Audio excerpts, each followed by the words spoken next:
Lechon rice na 140 pesos lang, may lechon baboy ka na, naka-unli rice ka pa. Dito lang yan sa Baliwag. Tara, Yumakanus, alam nyo ba ang nalaman ko? Kami napadpad dito sa BS Aquino Avenue, Tangos, Baliwag. Malapit lang sa Pure Gold Tangos para mag-food trip sa Sohan's Lechon Cebu. It's all about lechon, ika nga nila pag nakita mo ang kanilang menu. We've tried their lechon rice ng 120 pesos lang, may lechon baboy ka ng tender ang laman, malutong ang balat, masarap ang sarsa, bitin ang isang rice kaya just add 20 pesos, unli rice ka na. Lechon manok rice ng 110 pesos na may manok na juicy at hindi maliit ang serving in fairness. Sizzling lechon baka naman ng 160 pesos. And lastly is their sizzling lechon dinakdakan na 150 pesos lang. May ganito ka nakadaming serving ng dinakdakan ng Cebu. And syempre ay pwede din kayo umorder ng lechon baboy, lechon manok at lechon baka sa kanila. At dahil na-curious tayo kung taga Cebu nga ba ang owner, atin siyang nakausap. Hi, ako po si Blade Trangia,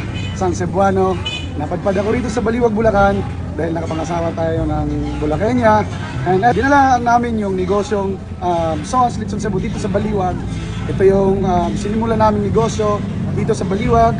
And sobrang blessed kasi nga tinangkilik tayo ng maraming tao, mga Baliwagenyos, mga taga Bulacan, Pampanga, galing sila. From the start, sinubaybayan tayo ng mga tao at pinuntahan tayo. Nakaubos tayo ng hundreds kilos a day. So, eto na tayo ngayon. O di ba? Nakakamangha na sobrang daming kilo ng baboy ang nauubos sila. Araw-araw yan ha. Kung pupunta kayo, open sila from 8 AM to 11 PM every day. O ano pa hinihintay nyo? Tara na dito sa Sohan's Lechon Cebu sa Baliwag, Bulacan. Let's go!